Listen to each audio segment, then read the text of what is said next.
Hello guys, ഇന്നത്തെ ദിവസം വളരെ സ്പെഷ്യലായ ദിവസമാണ്. എനിക്ക് മാത്രമല്ല എൻ്റെ ഫാമിലിക്കും. കാരണം വഴിയെ പറയാം. ഇപ്പൊ നമുക്ക് നൈസായിട്ട് ടെസ്റ്റ് മാറ്റിയിട്ട് വരാം. Guys, how was my look? അതാണ് ആ ബാക്കിൽ നിൽക്കുന്നതാണ് എൻ്റെ പിതാജി. ആളൊരു ഇൻവെർട്ടറാണ്, കുഴപ്പമില്ല. ദേ ഈ വരുന്നതാണ് എൻ്റെ മാതാജി. ആൾക്ക് ചെറിയ പേടിയുണ്ട്. പേടി എന്തുകൊണ്ടെന്ന് വെച്ചാൽ ആള് ചെറുതായിട്ട് ഇലക്ഷനിൽ നിന്ന് ചെറുതായിട്ടൊരു കൗൺസിലറായി. അപ്പൊ അതിന്റെ സത്യപ്രതിജ്ഞയാണ് ഇന്ന്. അതിന്റെ ഒരു ചെറിയ ടെൻഷനാണ്. അപ്പോ സത്യപ്രതിജ്ഞ നടക്കുന്ന സ്ഥലം എവിടെയാണെന്ന് വെച്ചാൽ നമ്മുടെ തൃശ്ശൂര് കോർപ്പറേഷൻ ഓഫീസിലാണ്. അപ്പോ നമുക്ക് അവിടെ വെച്ച് കാണാം. ഈ വരുന്നതാണ് എൻ്റെ അമ്മ കൗൺസിൽ. ഇതാണ് ഞാൻ പറഞ്ഞ സ്ഥലം, തൃശ്ശൂർ മുനിസിപ്പൽ കോർപ്പറേഷൻ ഓഫീസ്. അപ്പോ ഇവിടെ വെച്ചാണ് സത്യപ്രതിജ്ഞ നടക്കാൻ പോണെ. ആ നിൽക്കുന്നതാണ് നമ്മുടെ തൃശ്ശൂർ കളക്ടർ. നമ്മുടെ തൃശ്ശൂർ കോർപ്പറേഷനിലെ 56 കൗൺസിലേഴ്സ് ഉണ്ട്. ഇതിലൊരാളാണ് ആ ഇരിക്കണ എൻ്റെ അമ്മ.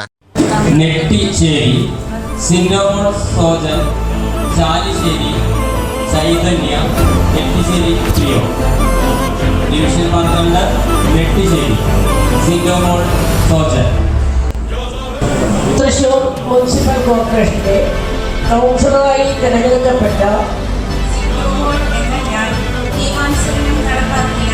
ഇന്ത്യൻ ഭരണഘടനയോട് യഥാർത്ഥമായ വിശ്വാസം പുലർത്തുമെന്നും ഇന്ത്യയുടെ പരമാധികാരവും അഖണ്ഡതയും നിലനിർത്തുമെന്നും ഭയാശ്രദ്ധയോ മമതയോ വാത്സല്യമോ വിദ്വേഷമോ കൂടാതെ ഞാൻ എൻ്റെ ഔദ്യോഗിക കർത്തവ്യങ്ങൾ യഥാവിധിയായും വിശ്വസ്തയോടും എൻ്റെ പരമാവധി കഴിവും അറിവും വിവേചന ശക്തിയും ഉപയോഗിച്ചതുകൊണ്ടും നിർവഹിക്കുമെന്ന് ഈശ്വരനാമത്തിൽ സത്യപ്രതിജ്ഞ ചെയ്തു.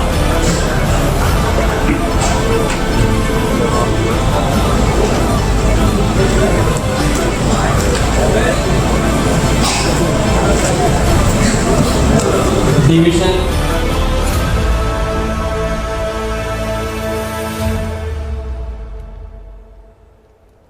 അപ്പോ ഇന്നത്തെ സന്തോഷ ദിവസത്തിൽ ഉണ്ടായ കാര്യങ്ങൾ ഇത്രയൊക്കെയുള്ളൂ. അപ്പൊ അടുത്ത വീഡിയോ വരുന്നവർക്ക് ടാറ്റാ.